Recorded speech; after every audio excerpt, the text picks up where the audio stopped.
right, we're meeting for the last of 5 video meetings. Maybe not the last. We'll just call this number 5. We actually were discussing some other things we want to bring up, but this is our 5th podcast, video cast with Dr. Hamill, and the title of all these really is how to complete CHROME surgeries in under 2 hours. And Dr. Hamill and I have meetings about this. We have meetings about these podcasts, but about how we do this, how we teach it, how we coach it, with the importance of it. I've been on a lot of 5-hour, 6-hour. I'm a little ashamed to say that I've been on some that are even longer than that. I don't even want to tell you how long they were. Now, they were tough cases, but for goodness sakes, to be in a single arch surgery for 7 or 8 hours. So we're talking about how to get this under 2 for everybody's sake, especially the patient. They love it. Anesthesia, they don't always know any better, but recovery for anesthesia is a little bit different, but under 2 hours, I love it. So we're on this cast, we're going to talk about converting the prosthetic and then seating the prosthetic. We're always trying to make CHROME better. And in the last year, one of the ways we think we've been making CHROME better is with this small hole technology that we've been preaching, and where you just pick up the rapid appliance, take it back and plug it into a pre-made model, and then drill out the little holes in the take-home prosthetic, because there's no holes in a take-home. You create them back in the lab. And it's about I'd say the first time you do it, it's about 45 minutes. And then when you get really good at it, I did a couple yesterday, they were about 20 minutes or under each, and really gotten quick at it. So that small hole, it has a whole bunch of advantages. I'd recommend anybody to go to our website and look at all the bullet points of why to do small hole. I mean, if anything, you make a model on the day of surgery and you have shorter surgery time, but there's a lot more. The other one is the no hole. I don't spend much time on it, but we have the ability to literally wave a wand over a prosthetic and the prosthetic pops out of the mouth and no screws. So we think that's the future of it. It's a little slow going. You have to use special abutments, and you have to deviate away from the OEM parts, and that can be a bit of an issue for doctors. But no holes, so you can do a hygiene check in about 15 minutes instead of an hour and a half. For this meeting, let's stick with traditional conversions, because that's what James does. That's what you do. That's what you teach. Yeah. And I get it, because you can convert a prosthetic in about 10 minutes, sometimes even less if there's no metal exposed, and off you go, right? Yeah. So yeah, and just to touch on the C2F and the no holes through the smile lock, it's brilliant to see the constant drive to innovate and to change. And I think the no hole technology is really exciting. And how you get that process refined will be fascinating to see. I think the OEM parts may be a potential issue as it maybe gets wider and wider into the market, but that's certainly something that we're looking at, and by no means have we dismissed those as options. I think for us, certainly in the UK and Ireland, where it's still a relatively embryonic market for guided full arch work, our decision was to keep it as simple as possible. Yeah. And teaching a conventional conversion is really very simple. We teach nurses to do it. I personally like to do it myself, and I'll explain why that is. But it's such a simple and easy thing to teach. So that's the reason we've stuck with it, and we don't really want to confuse the market too much. And I think that's really been our message. So what I do is as soon as the implants are in and the pickups have been done, we close it. We obviously remove our fixation base, and then we close up. And what I do at that point is I then give the patient some fairly hefty bits of gauze to compress on. Okay. And I leave the patient compressing their soft tissue for the 10 minutes that it takes me to do the conversion. And that is not wasted time. It's a really important step, because what I do then is I then take the temporary bridge, I change my gloves, I change my gown, and everything's laid out again. Let's be organized. So all I need is a probe, maybe a couple of micro brushes, a light cure, and my stellar with 2 or 3 tips. And that's all laid out. I then take and I fill in the holes. So I fill in the 2 little holes that hold it onto the carrier guide. And I then put a little bit of stellar around on the fit surface, first of all, the fit on around the base of the temporary cylinders. Light cure that. One thing I do is I don't do one and light cure it. I do them all. All of them. And then I let them all just settle, because that material flows. Okay. And if you let it flow, sometimes then you'll see it dip down and you might add another wee bit. But once you've that bit done, then light cure it. And bar a very final polish on that surface, I don't touch it. Right. Okay. And I then flick it across. And now I know that everything's secure. And I think that's important, because I used to go then to cut, if I had metal to cut, I would cut the metal cylinders. But I realized after I dislodged one of the temporary cylinders that I'm better to fill it from the base first. So I do that. Then what I do is I then get the blue plugs and I put a blue plug on the top of every temporary cylinder. Oh. So now on the occlusal surface. And then I take a new tip and I then fill around any void on the occlusal surface. Then I leave it 20, 30 seconds, let it sink, cure it. Then I remove my blue plugs. Then if there's any temporary or any cylinders to be trimmed, I then trim those. And then it's a quick polish. And I use a fairly rough acrylic burr first of all, just to take away any excess. And then I use a rough blue stone, a blue smooth stone, and then just a little polishing wheel. And that's it. And then I polish up the base. Then what happens? So remember now, the nurse and the assistant staff aren't sitting twiddling their thumbs. They have now taken all the screws, all right, that we're going to use to fit that prosthesis. And the first 2 are loaded on 2 different screwdrivers. Okay. I then go back to the mouth, and then with a 3rd screwdriver, we'll take out the gauze. Beautifully, over those 10 minutes, the tissue is all compressed. All right. And I now can see all my healing caps over the top of my multi-unit abutments. Oh, that's smart. Okay, that's why I leave them that 10 minutes. I then take those off nice and quickly, all right? And at that stage, the bridge is ready. My screw is on my screwdriver. I then take the bridge and I seat it onto the multi-unit abutments. And I hold it for about 30, 40 seconds, maybe even a minute, to make sure that it's seated down. I see too many people go to fit the bridge and then really quickly try and get a screw in. Don't panic.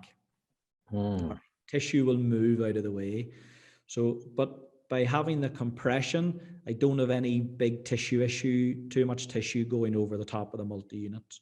So I get it in, and then I go to and I hold the bridge myself, and I then try to get the first screw in. Okay. So I'll not panic if I can't get it into the first multi-unit. I can't get engagement. I'll go to the next one, or I'll go to the next one. And when I have one screw in, then I'm lifting another screw. The screw is already preloaded, and I just put the next one in, and then I'll go probably left and right until they're all hand tight.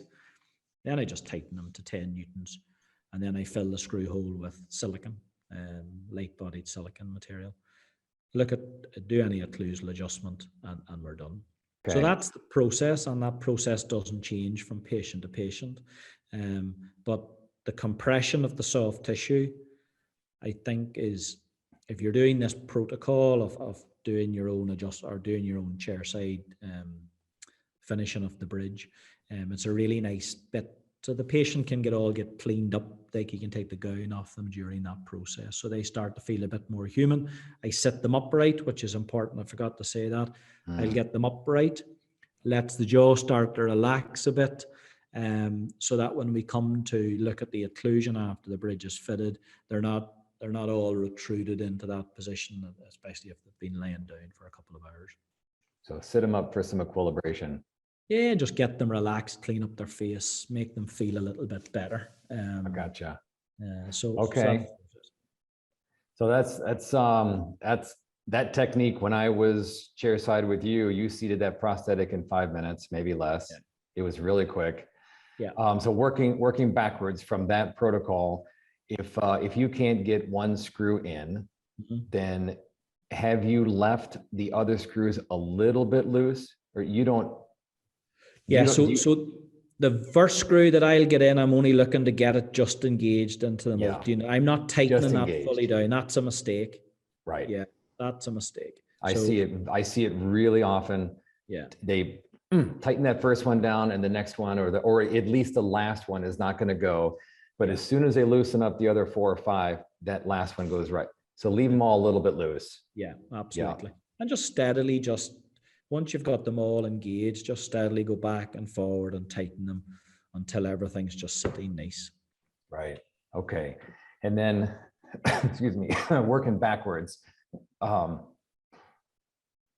the stellar to fill the holes, the stellar to backfill the holes, and sometimes even create a cusp or something like that. I found that recently, mostly because of this small hole, I always have the small hole technology. I have little crevices that I need to get into. I started switching over to an endo tip. Oh yes, instead of the tip. Yes, and the flow is a little bit slower, but it's only about half as slow. But you can get that tip in. That even if you have a large gap and you have the prosthetic tipped underneath, and if there's a gap that goes all the way down to the occlusal from the intaglio, and you flow a lot of material in there, it will pass through that hole, and you'll end up with it in your channel, or you'll end up with it in the wrong place. But if you have a micro tip, it just squirts out little circles of material, and it doesn't run. But the little tip will backfill all the little areas, so you don't have to open up anything up with a burr to get material in. I just found it to be, it's slower, but I found it to be better, and it's very easy to keep the tip in the material while you're injecting, as opposed to pulling it out and layering it. Because almost every case that I do as a lab tech, I keep the tip in the material, and I let the material do all the work. Yeah. Not a burr or a grinder or polishing wheel. The burr should only be used, in my opinion, because there was excess from the pickup. It shouldn't be from what you're adding during the conversion. So you can be very careful with it and minimize your amount of post-processing work, by letting the tip do all the work. And then no glazing, right? You never. No. I see some fancy techs doing it. For the most part, no glazed. I really don't think you need to, Alan. No. Yeah. I don't see any benefit to it. Yep. And then so prosthetic's done, it's seated, and the equilibration, you have the patient sit up. But let's say the patient's hitting in the posterior first.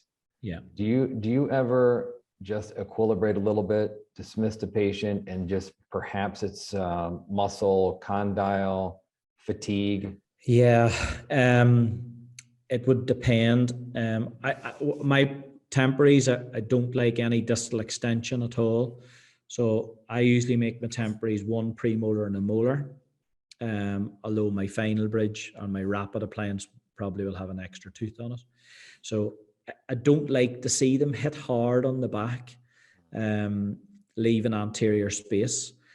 It concerns me a little bit, but okay, they're going to be on a very soft diet. And yes, you could review them. And yes, when you do review them 3 or 4, even 5 days later, things can change and the occlusion does generally change. Right. But I usually like them to go home with fairly even contact, and that contact more anterior than posterior. So the goal is to not adjust in 2 days or 3 days, but to have it completely equilibrated on the day of surgery. As best you can. Listen, yeah. But that's another reason for having a case done in 2 hours or less, because you don't have the fatigue, the pain. You haven't been pushing the condyle up, and they can help you more. Yeah, I think you see more occlusal discrepancies when the case has definitely gone on longer. You see it a bit more in dual cases. And when the patient's totally exhausted after 5 hours doing a single arch, which does happen, the last thing they want to do is sit in the chair and tap their teeth together for you. They just want to go home. Yeah, and so mistakes will be made during that period of time. So it's, again, as you say, it's a huge advantage of being able to do it in a more time efficient manner. Yeah. Yeah. If anything, they're not even capable of tapping. No. You know, you end up holding their chin and tapping for them because they're just not capable. But all right, it's seated, it's filled with PVS. Do you do a post-op CT on the day of surgery? No. I just take an OPT or an OPG, and that's really just to check that they've everything fitted. Now, if the system I use, Neodent, it's pretty straightforward. You very rarely get misfits. But if, for example, maybe there's one temporary cylinder and that's not fully down for whatever reason, I'll note it. And actually, that's something we didn't talk about. Actually, was the use of the surgery mats and how I use the surgery mats. But I can maybe do that quickly for you. But the temporary cylinder, I'll note that so that I know I have to reposition and re-pick up that temporary cylinder whenever I get everything healed. I just leave it alone generally for the healing period. But then whenever we've got integration, I then cut that temporary cylinder out of the provisional bridge and out of my rapid and re-pick it up. Re-pick it up. But, and that coping, you don't think that that's being held up by bone or a stitch or tissue or anything? It's just didn't get picked up right? I've bone profiled them. I've checked all of that. So I would be pretty confident. You mean an abutment, not a temp coping. The abutment is not fully seated. No, I mean the temp coping. Oh. I mean the temp coping. So if it's got a little space. That would be rare. That would be really rare. Yeah. Like I'm talking odd cases here. Yeah. But these things happen and you do see it. And certainly when I travel, I see more multi-unit abutments not seated. Exactly. That's generally because it's not been bone profiled. Right. But remember we talked about the sequence. Yep. During the surgery, always bone profile them, always. Right. And that's definitely an always for me because you're reducing your chance of having that as a problem. But that can also depend on the design of the multi-unit abutment as well. We have better than others. We have a set of a bone profiling kit. It's actually a drill kit and a profiling kit that's coming out. That's going to be guided. So you would automatically profile on every site. That'll be fun to roll that out. Because it's critical. Almost every one of these cases has an angle. Yeah, absolutely. But just on the surgery mat thing, so I don't think I did say this, but when the surgery mat's on the wall, so the second nurse, part of her or his job with a Sharpie marker is to write under each implant the torque value of each implant. Totally. And the torque value of every abutment that goes in. Right. And then on the smaller surgery mat, we use that for putting all the stickers of all the implants and the components. So you've got a total record and after the surgery of pretty much all the important things that you need to know, bar obviously your clinical notes. Right. Well, and you could take a photograph of that and put it in the record. You don't have to roll up a big surgery mat and stick it in a folder, right? Take a photo of it. And I noticed a lot of when doctors use ISQ, they put torque and ISQ on the surgery mat. It's a great reference for it. It's brilliant. Yeah. Because you all the best will in the world, you'll forget, when that patient comes back, did they get full torque in that abutment? All these little details you forget. So it's dead handy to have it there. Well, thank you very much for going through this. It's a lot of time invested in it. So really appreciate it. It's good fun. Dr. Hamill, it was good fun. All right. So maybe stay tuned for 6, 7, 8 and so on. We'll see how it goes. Yeah. All right. All right. Thanks, Alan.